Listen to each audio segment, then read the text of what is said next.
The door didn't even close behind them before I collapsed onto that plastic mattress bed. My children. My own blood. They'd walked out of this room like they were leaving a rental car at the airport. Richa RD's last words still echoed in my skull. "We'll call next week." He wouldn't. I knew that. Sandra's hollow hug still burned on my shoulders. Mark's handshake felt like a goodbye I'd never get back. That the room smelled like bleach and defeat. I'd taught history for 30 years. I'd watched empires fall. I'd seen men my RCH off to war and never come home. But nothing prepper read me for the silence of a nursing home at 5 in the afternoon. Nothing prepper read me for being 82 pounds of used-up flesh stuffed into a corner room with a view of the dumpster. I'd been a good father. I'd worked 2 jobs while Mabel was sick. I'd paid for Richa RD's law school. I'd co-signed Sandra's first mortgage. I'd bailed Mark out of jail when he got caught with that ounce of marijuana in college. I'd given them every penny I had. And now they'd given me back a one-way ticket to the end of my life. The ISDA read at the ceiling. Water stain in the corner. Mold growing in the grout. A flickering light that hummed like a dying insect. This was where I'd die. Not in my house on Maple Street. Not in my own bed. Here. Surrounded by strangers who didn't know my name. Carla came in with dinner. Slop on a tray. Mashed potatoes that looked like paste. A piece of meat that might have been chicken. Green beans that had given up being green hours ago. She set it on the wobbly bedside table and looked at me with those tired eyes. "You need to eat, Mr. Morrison." "I'm not hungry." "You need to eat anyway. I've seen what happens to folks who stop eating in here. It goes fast. 1 week, they're talking. Next week, they're gone." I looked at the tray, then at her. She was the first person in this place who'd said something real to me. Not the plastic smiles. Not "they were so happy to have you, Ga Rebage." Just the truth. "I need to make a phone call," I said to Carla. Glanced at the door. Then back at me. "The common room phone is no. I need a private phone. Now. I've got money in my wallet. I can pay you." She shook her head. "I don't want your money. But I'll get you a phone. Just don't tell anyone I did it." She left. 10 minutes later, she came back with a cordless phone hidden under her apron. She handed it to me and walked out without a word. That I dialed Tom Patterson's number from memory. I'd kept that number in my head for 20 years, never needing it, never wanting to use it. But now I had no choice.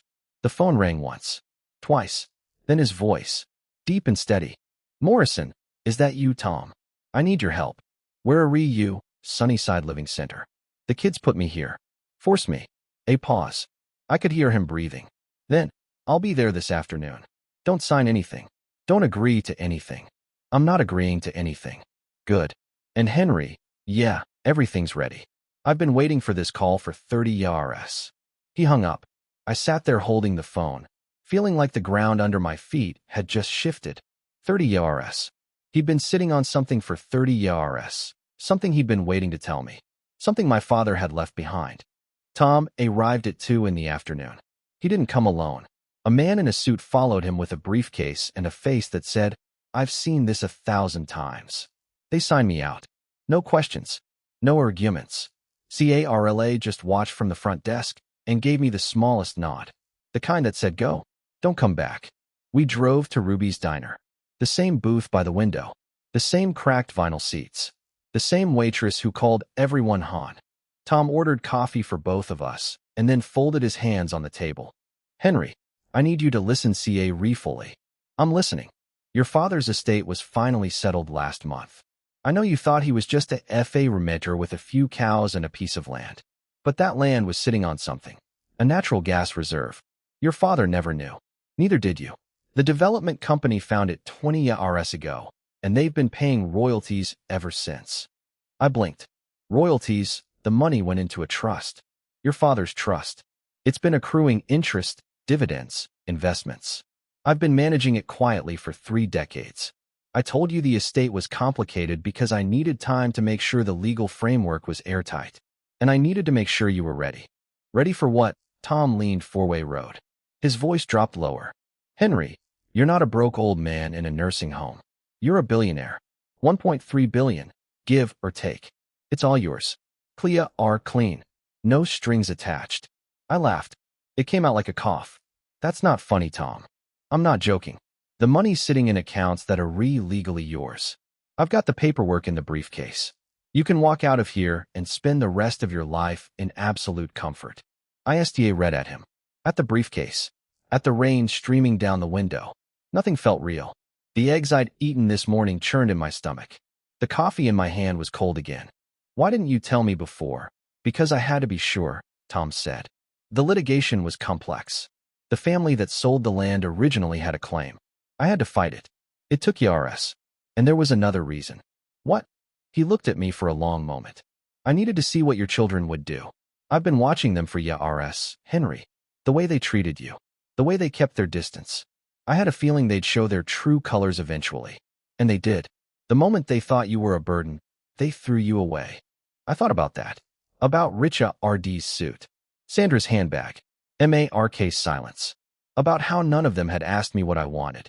About how none of them had sat down and had a real conversation with me in years. They don't know about the money. I said, no. They think you've got the house and maybe 100,000 in savings. That's it. That's what I told them when they called to ask about your finances last year. They called you 3 times. Wanted to know how much they'd inherit. I told them the truth about your liquid assets. I didn't tell them about the trust. I put my coffee down. My hands were shaking. What do I do now? That's your choice, Tom said. But I've got a suggestion. Let's hear it. Don't go back to Sunnyside. I've booked you a suite at the Highland Inn. You can stay there as long as you want. Think about what you want to do. And when you're ready, we'll have a meeting. Your children will be there. I'll make sure of it. Why would they show up? Tom smiled. It wasn't a wah-rm smile. Because I'm going to tell them there's a reading of the will. They won't know it's a fake. They'll come running. They always do.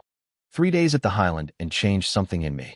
I slept on sheets that cost more than my first mattress. I ate food that tasted like it had been prepared by someone who read.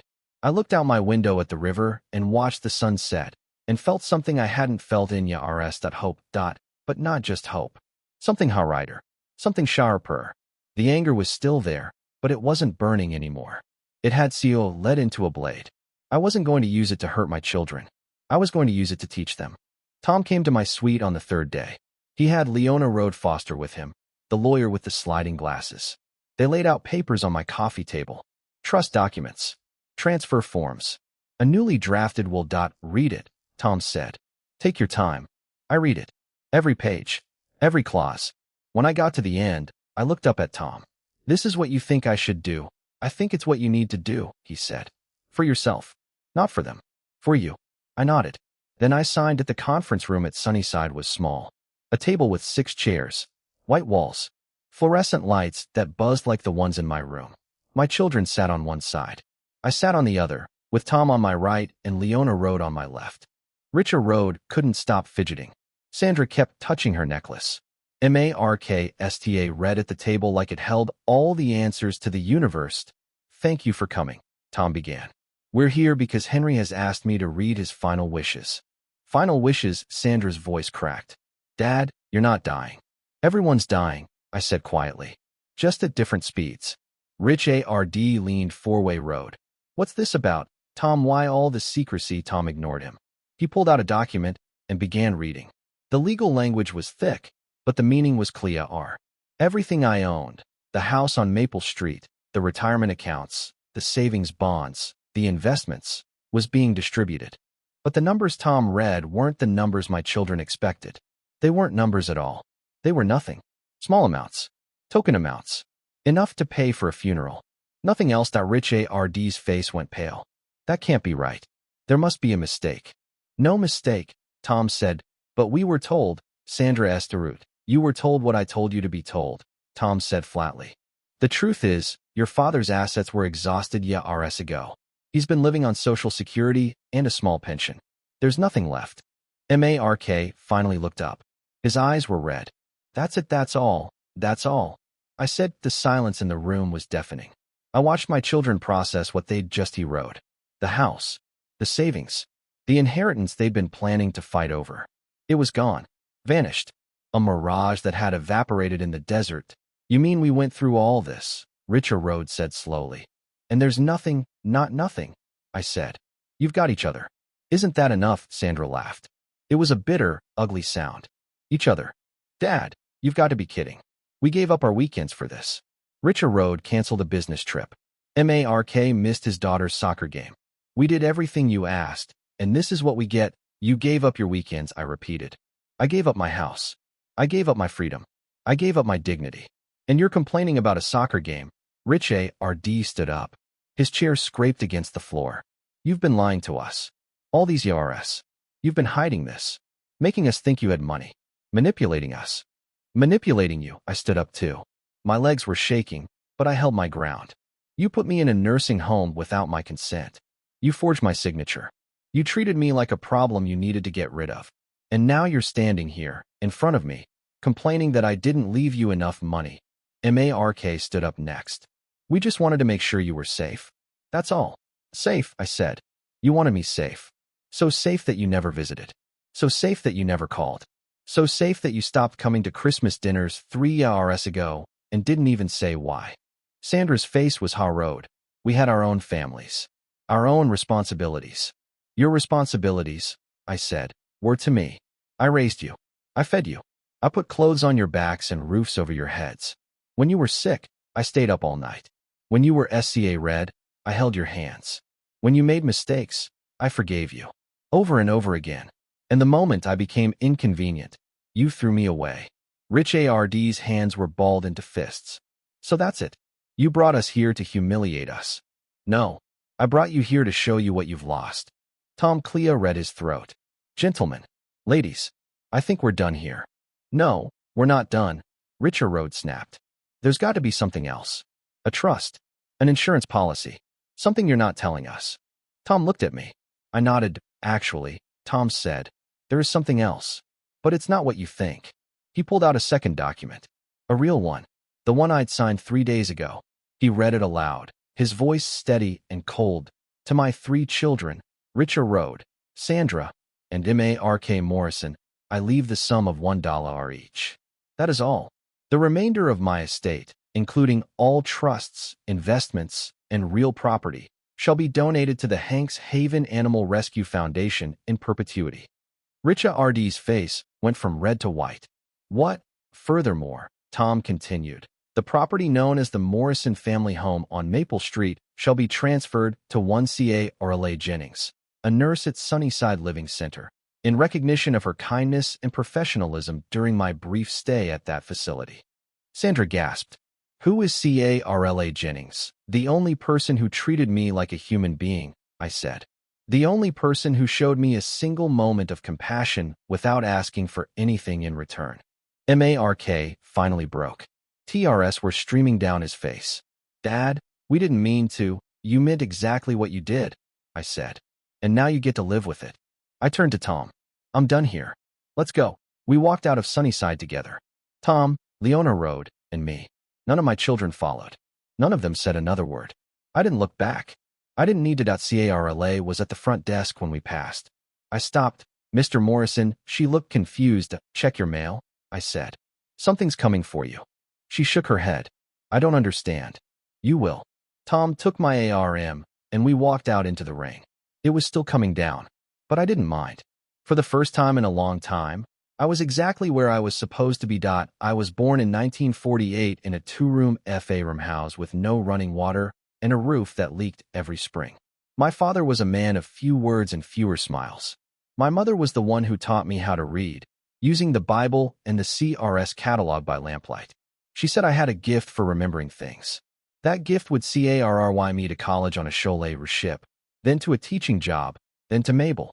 Mabel was the only woman I ever loved. She had red hair and a laugh that filled rooms. We met at a church social in 1972, and I proposed 3 weeks later. She said yes before I finished the question. We had 3 children in 4 years. Richard first, then Sandra, then Mark. I worked double shifts at the high school and took on weekend jobs at the RDWA store. Mabel stayed home with the kids because that was how things were back then. I remember coming home after 12-hour days, exhausted, my hands blistered from lifting lumber or my throat raw from lecturing teenagers about World War II. And I'd walk in the door and Richard would run to me with a drawing, or Sandra would hand me a wilted flower from the jardin, or Mark would just hug my legs and not let go. I was tired, but I was happy. I thought I was building something that would last. I thought if I gave enough, I would get enough back. Mabel got sick in the spring of 2003. Breast cancer. Aggressive. We caught it late because she didn't want to bother the doctor. That was her way. She never wanted to be a burden. I sold my CAR to pay for her first round of treatments. I took out a second mortgage on the house. I called every relative I had and borrowed money I knew I'd never be able to pay back. Richard Road was already a lawyer by then, making 6 figures. He said he was too busy with his new practice to help.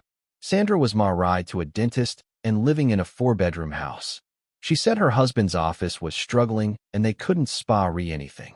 Mark was between jobs again, living in a basement apartment. He said he'd help, but his girlfriend needed new tires and the dog needed surgery. I didn't argue. I didn't push. I just nodded and found another way. That's what I did. I kept finding another way. Mabel passed in August of 2008. I was sitting beside her bed, holding her hand when she went. Her last words were, "Take care of them, Henry. Take care of our children." I promised her I would. I kept that promise for 16 more years. After she died, the visits from my children became less frequent. At first, it was every few weeks. Then it became every holiday. Then it became birthdays only. Then it became phone calls. Then even the phone calls stopped. I'd call them and get voicemail. I'd leave messages, and they'd call back days later, apologizing, always busy, always something urgent. I root to believe that maybe I was the one who was wrong. Maybe I expected too much. Maybe old fathers were supposed to fade into the background and let their children live their lives. So I did. I faded. I stopped calling first. I waited for them to come to me. And they didn't. Mark stopped coming to Christmas. Sandra sent a card with a check for $50. Richard Road called on my birthday and spent 7 minutes telling me about his golf game before he asked how I was doing. I was fine, I told him. Just fine. Because I didn't want to be a burden. But I was lonely. God, I was so lonely. I'd sit in that house on Maple Street and talk to Mabel's picture. I'd eat dinner alone at the table she'd picked out in 1985. I'd watch television with the volume turned all the way up just to hear a voice. And I'd think about my children. Where they were. What they were doing. Why they didn't come. The last time Mark visited, he stayed for 7 minutes. He said he was on his way to a job interview and stopped by to use the bathroom. He didn't ask how I was. He didn't sit down. He stood in the hallway with one hand on the doorknob the whole time. The last time Sandra visited, she brought a Tupperware container of leftover casserole from a dinner party she'd hosted the night before. She put it in my fridge and said she needed to get back to the kids. She didn't stay for coffee. The last time Richard Road visited, he wanted to talk about the house. Its value. Its future. He said, "We should think about what happens when you're gone, Dad." I was still standing in the same room. Still breathing. Still alive. And he was already planning my death like it was a piece of business. But I didn't say anything. I never said anything. I thought that was what a good father did. A good father stayed quiet and let his children grow. A good father didn't complain about feeling lonely. A good father didn't guilt-trip his kids into visiting. A good father just was. And if his children forgot about him, that was his cross to bear. I was so wrong. I was so terrifyingly wrong. And I didn't realize it until I was sitting in that plastic bed, ring at that water stain, with the smell of bleach in my nostrils and my own children's footsteps still echoing in the hallway. They didn't just forget me. They erased me. They walked into my house and treated me like a piece of furniture that had stopped being useful. They filled out forms I never saw and signed my name on a lie. They put me in a place they knew I would hate, and they didn't look back that I lay in bed that first night and did something I hadn't done since Mabel died. I cried. Not big sobs. Just slow, silent tears that ran down my cheeks and soaked into the pillow. I cried for my dead wife. I cried for the years I'd lost. I cried for the children I had raised and the strangers they had become. And then I stopped. I wiped my face. I sat up. And I root making plans that, because one thing I had learned in 72 years of living, through war and poverty and sickness and grief, was that the only thing more painful than being forgotten was accepting it, that I wasn't going to accept it anymore. But the first thing I did was call Tom Patterson. "I want to make a change to the will." I said. That there was a pause on the other end. "You just signed the final version, Henry." "I know. I want to add something. A codicil. Something for your children." "No. Something for me." Tom came to the Highland in the next morning. We sat in my suite, the river shimmering through the window, and I told him what I wanted. He listened without interrupting. When I finished, he took off his glasses and rubbed his eyes. That's going to make quite a statement. Good. I wanted to. It will also mean your children will never speak to you again. They don't speak to me now. What exactly do I have to lose? Tom nodded slowly. He made notes. Then he left. 2 days later, the documents came back. They were exactly what I'd asked for. But the documents didn't matter yet. What mattered was the waiting. I spent the next 3 weeks in that hotel suite, living on room service and cold coffee, thinking about the 43 years I'd spent in that house on Maple Street. Every scratched floorboard road, every patched wall, every pot I'd scrubbed, and every window I'd washed. I'd given that house everything. I'd given my children everything. And they'd taken it all and turned it into a receipt that I decided to stop calling them. I'd been the one who always called. Every Sunday, every holiday, every birthday, I'd been the one who made the effort. And it had gotten me exactly nowhere. I stopped calling Richard Road. He didn't notice. He didn't call back. That I stopped calling Sandra. 3 weeks passed. Nothing. That I stopped calling Mark. Mark's voicemail was full. It had always been full. Now I knew it was full because he never bothered to clear it. The silence was louder than anything I'd ever heard. It told me everything I needed to know. Tom arranged a meeting with my children at the Sunnyside conference room, the same room where I'd read them the fake will. I walked in this time wearing a new suit. Tom had picked it out for me. Navy blue. Perfect fit. I looked like a man who had power. Richard Road was already there. Sandra was on her phone, scrolling. Mark was sta ring at the wall. Thanks for coming, I said. I sat down across from them. Cut the act, Dad, Richard Road said. We're only here because the law says we have to be. Actually, you're here because you believe I'm hiding money from you. You think Tom and I are lying about the assets. You think I have something stashed somewhere, and you're hoping to find it. Sandra put her phone down. Is that true? Dad, is there something else? Let me tell you about something called choice, I said. A few weeks ago, you 3 came to my house and made a choice. You chose to put me in a nursing home. You chose convenience over family. You chose money over love. You made that choice, and now you have to live with it. Rich Ard leaned four-way road. We didn't put you there because we hated you. We put you there because we were exhausted. We're not young anymore either, Dad. We have our own health problems, our own kids, our own stress. I looked at him. 50 years old, gray at the temples, lines around his eyes. He was old too, but he'd never Ned to be kind. Your exhaustion was your excuse, I said. What was my reason for staying silent? I was exhausted too. I was exhausted from working 2 jobs to raise you. I was exhausted from paying for everything you needed. I was exhausted from trying to be a good father while you treated me like a checking account. Mark spoke for the first time. We never treated you like a checking account. You haven't visited me in 2 years, Mark. You don't call. You don't write. The last time I saw you, you were on your way to a job interview and you used my bathroom. You didn't even sit down. Mark's face went red. He didn't respond. Sandra crossed her arms. What is this meeting really about? Dad, you called us here. You're wearing a suit. You've got a lawyer with you. Are you changing the will or not? No, I said. The will stays the same. $1 each. Everything else goes to the animal shelter. But there's something I did want to tell you. Tell us what. I leaned back in my chair. I want to forgive you. Silenced, you heard me. I'm not going to spend my last years holding on to anger. You made your choices. I've made mine. I don't want to fight with you anymore. I don't want to fix you. I don't want anything from you. I just want you to know that I forgive you. And I'm going to live the rest of my life without you in it. Sandra's lip trembled. What does that mean? You're going to pretend we don't exist? I don't have to pretend. You've been pretending I don't exist for years. I'm just finally doing the same thing back. Rich Ard stood up. You're doing this to hurt us. Admit it. I stood up too. No, Richard Road. I'm doing this to heal myself. There's a difference. I walked out of that room without looking back. For the first time in 16 years, I didn't feel the weight of their disappointment on my shoulders. It was gone. I was free. But that wasn't the end. It was just the beginning. Tom called me at the hotel 2 days later. The cat's out of the bag, he said. What do you mean? Your children filed a petition with the court. They're contesting the will. They've hired a lawyer named Road Berman out of New York, one of the best estate attorneys in the country. I had to laugh. They're fighting me. With lawyers. They're fighting you because they think the money exists. They don't believe the will is real. They think we're hiding assets.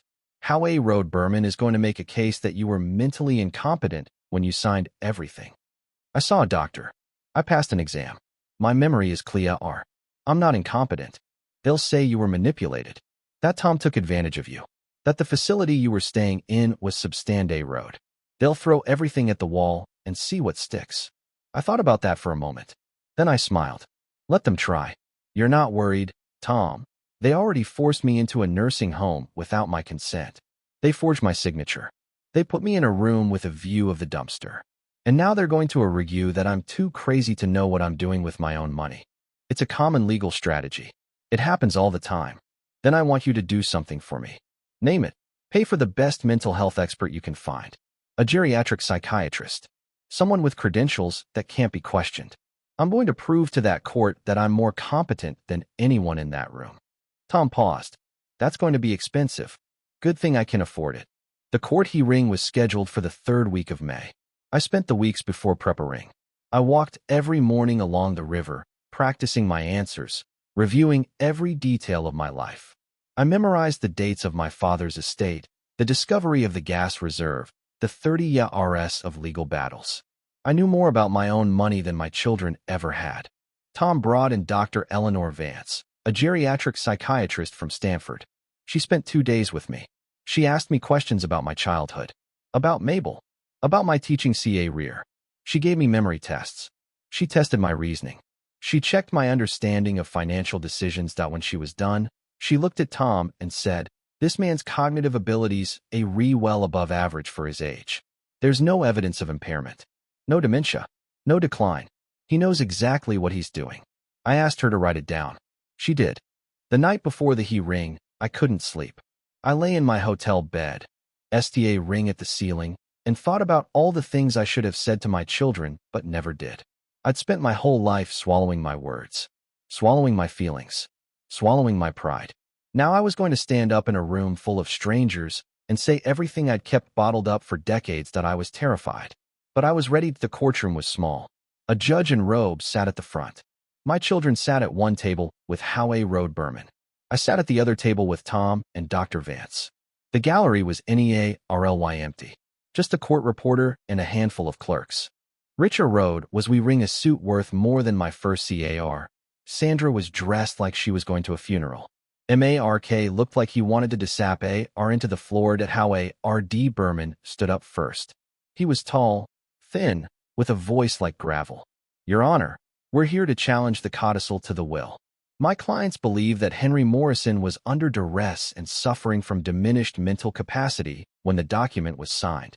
The judge looked at me. "Mr. Morrison, what do you have to say?" I stood up. "Your Honor, I'm going to prove that I signed that document of my own free will, with full mental capacity, and that I'm as sound of mind as I was 30 years ago." The hearing went on for 2 hours. Howe Road Berman cross-examined me. He asked me about my memory. He asked me about my health. He tried to trip me up on dates and figures. He failed. Then Tom called Dr. Vance to the stand. She presented her findings. She testified that I was cognitively unimpaired. She showed the court my test scores. She explained that my reasoning was sharp and my judgment was sound. Howe R.D. Berman tried to challenge her. "You only spent 2 days with him. Is that enough to make a full evaluation?" "I spent 40 years as a geriatric psychiatrist," Dr. Vance said. "That's enough." The judge listened. She asked questions. She made notes. Then she called a recess. The 4 of us sat in a hallway outside the courtroom. My children on one side, me on the other. Richer Road wouldn't look at me. Sandra was crying silently. Mark was STA ring at his shoes. "I don't understand you," Richer Road said quietly. "You have all this money. Enough to give everyone something. Enough to make us comfortable. But instead, you're giving it to animals. They're living creatures," I said. "They don't judge. They don't abandon. They just need someone to see a reef for them. That's more than I can say for any of you." Sandra looked up. Her eyes were red. "You don't think we loved you. I think you loved my house. I think you loved my bank account. I think you loved the idea of inheriting everything. But I don't think you loved me. That's not fair. Fair you put me in Sunnyside. You signed papers with my name that I never saw. You left me in a room that smelled like bleach, and you didn't look back. And now you're sitting here, telling me about Fair. Mark finally spoke. His voice was thick. Dad, what do you want from us? You want an apology? We're sorry. We're so sorry. We made a mistake. I don't want an apology, Mark. I want you to understand what you did. I want you to feel it. I want you to remember it every day for the rest of your lives. Because that's the only way you'll ever RN. The courtroom doors opened. The judge was ready that we walked back inside. The decision was quick. The judge ruled that the will was valid. The codicil was enforceable. My children had no claim to my estate. The money was mine to do with as I pleased. I thanked the judge. I thanked Tom and Dr. Vance. Then I walked out of that courtroom, leaving my children behind. I had won. But it didn't feel like winning. It just felt like I had finally stopped losing. I walked out of that courthouse and didn't look back. The sun was finally out. The rain had stopped 3 days ago, and the sky was that clean blue you only get after a storm. I stood on the steps and breathed in the air like it was the first time I'd ever tasted it. Tom came up beside me. That went well. Did it? You won. That's what matters. I shook my head. I don't think anyone wins in a situation like this. But I'm done fighting. I just want to live. Tom patted me on the shoulder. Then start living. But life had other plans. 2 days after the hearing, the first letter arrived. I was sitting in my suite at the Highland Inn, eating a late breakfast when the front desk called. Mr. Morrison, we have a courier package for you. Should I send it up, please? The envelope was thick. Legal weight. The return address was a law firm I didn't recognize in Los Angeles. I opened it slowly, reading each page as the words sank in. Richard Road had filed an appeal. I read it twice. Then I read it a third time. He was claiming that the judge had made an error, that Dr. Vance's testimony had been insufficient, that Tom had exerted undue influence, that I was a confused old man who didn't know what he was doing. That I set the letter down and called Tom. Did you know about this? There's nothing I can do to stop it, Tom said. Appeals are automatic in most jurisdictions. They can drag it out for YRS. YRS. Potentially. They're hoping you'll get tired. Hoping you'll agree to a settlement. Anything to make this go away. I sat down. What should I do? Fight. You're not going to get tired. And you've got the resources to keep this going as long as you need to. I thought about that. I thought about Richard Road, and his expensive suit, and his smug face in that courtroom. I thought about Sandra and Mark, standing behind him like backup dancers. They wanted to wear me down. They wanted to break me. They'd already tried once, and they'd failed. Now they were trying again. Tom, I said, do me a favor. What? Call the police. The police arrived at my hotel suite 2 hours later.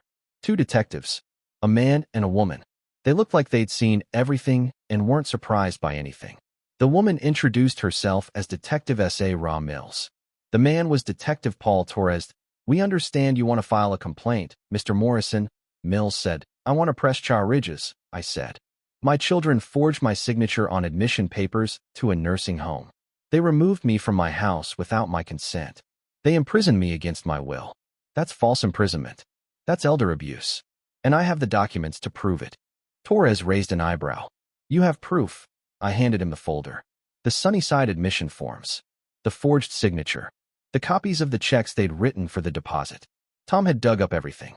Bank records, phone records, even a text message where Sandra told Richard Road. He doesn't need to know. Just sign it. Torres flipped through the pages. Mills read over his shoulder. When they were done, they looked at each other. This is substantial, Mills said. You understand that pressing charges means they could face criminal penalties. I understand. Prison time. Fines. Permanent records. I'm Awari. She studied me for a moment. You're sure about this, Detective? My children left me in a room with a broken window and a view of a dumpster. They didn't call. They didn't visit. They didn't even check to see if I'd died. They forged my signature and told me it was for my own good. I'm not sure about anything else, but I'm sure about this. Mills nodded. We'll open an investigation. The investigation moved fast. Faster than I expected. Within a week, the police had interviewed CARLA at Sunnyside. She told them everything. The day they brought me in. The forged forms. The way Richard Road had signed them without even reading them. The police also interviewed Dr. Simmons. He admitted he'd been told I was already a resident. He didn't know I'd never agreed to be there. He cooperated fully. By the end of the second week, charges were filed. The evening the news broke, I got a call from an unknown number. I answered it anyway, Dad. It was Richard Road. His voice was shaking. What did you do? I filed a police report. You filed a police report against your own children, against the people who locked me in a nursing home against my will. That's not family. That's a crime. Sandra's voice came on the line. She must have been standing next to him. Dad, you can't do this. We're your children. You didn't mean what you didn't mean to put me in Sunnyside. You didn't mean to forge my name. You didn't mean to treat me like I was already dead. We were SCA Red, Sandra said. We didn't know what to do. You were getting old. You were forgetting things. I wasn't forgetting anything. You were looking for an excuse. And now you have to answer for it. Mark was on the line too. I could hear him crying in the background. Dad, please. Don't do this to us. Our families. Our jobs. If we get charged with a felony, we'll lose everything. I sat down on the bed. For a moment, I felt that old familiar pull. The guilt. The urge to make everything better. The voice in my head that said, don't be hard on them, Henry. They're your children. Forgive them. But that voice had been wrong for 16 years. It had made me a doormat. It had turned me into a forgotten old man waiting by a silent phone. And I wasn't that man anymore. I'm not doing anything to you, I said. You did it to yourselves. I'm just holding you accountable. Richard's voice turned cold. You're going to burn us to the ground, then. If that's what it takes. Then don't ever call us again. Don't ever talk to us again. As far as I'm concerned, you're dead to me. I felt a strange calm wash over me. His words should have hurt. They would have hurt a month ago. Now they just felt like more proof that I'd made the right choice. Richard, I said. I've been dead to you for years. The only difference is now I know it. I hung up. Then I turned off my phone. And I didn't turn it back on for 2 days. That the arraignment was held 3 weeks later. I didn't attend. Tom went on my behalf. He called me after RD with the news. The court accepted the charges, he said. Richard Road, Sandra, and Mark Morrison being charged with elder abuse, identity fraud, and unlawful imprisonment. They'll face a preliminary hearing next month. If convicted, they could each see time. How much time? Up to 5 years. 5 years. I let that sink in. My children. The same children I'd changed diapers for. The same children I'd stayed up with during fevers. The same children I'd given everything to. They were going to jail. What did they say? I asked. Richard was loud. Sandra was crying. Mark didn't say anything at all.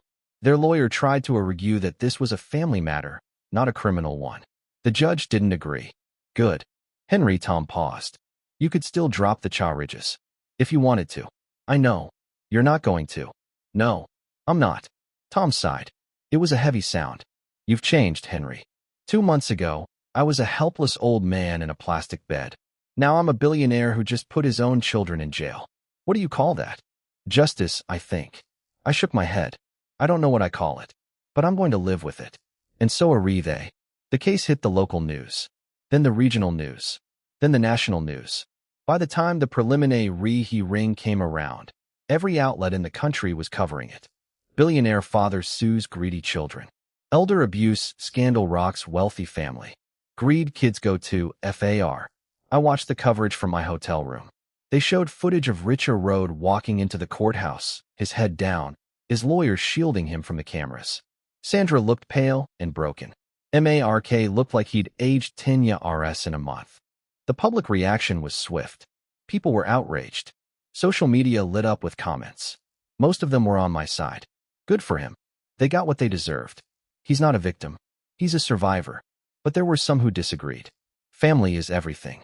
How could he do this to his own children? He's just as greedy as they are. Those comments stung. But I'd made my peace with the fact that not everyone would understand.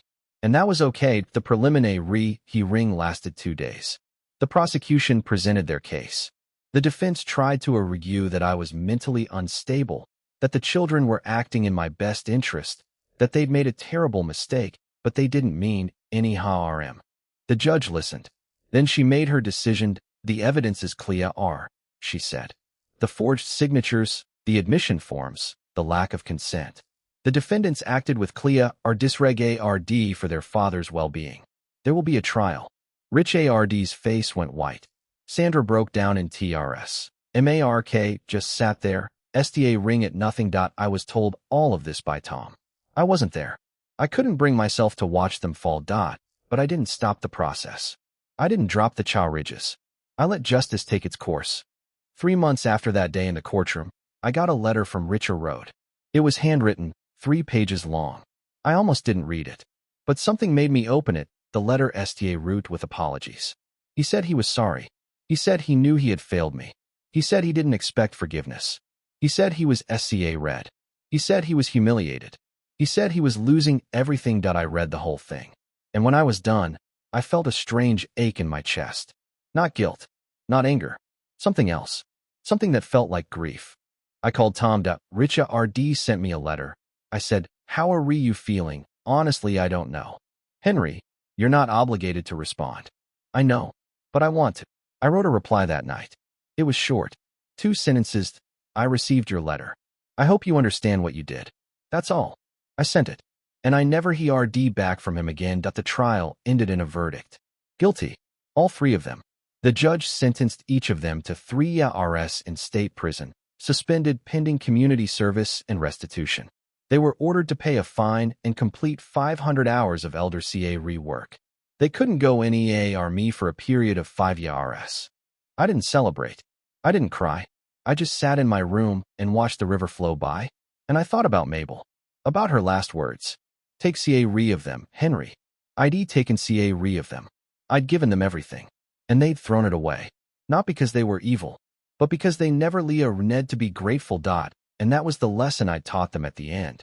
The hardest lesson a parent could ever teach. I had taken everything away, not to hurt them, but to make them understand the value of what they'd lost.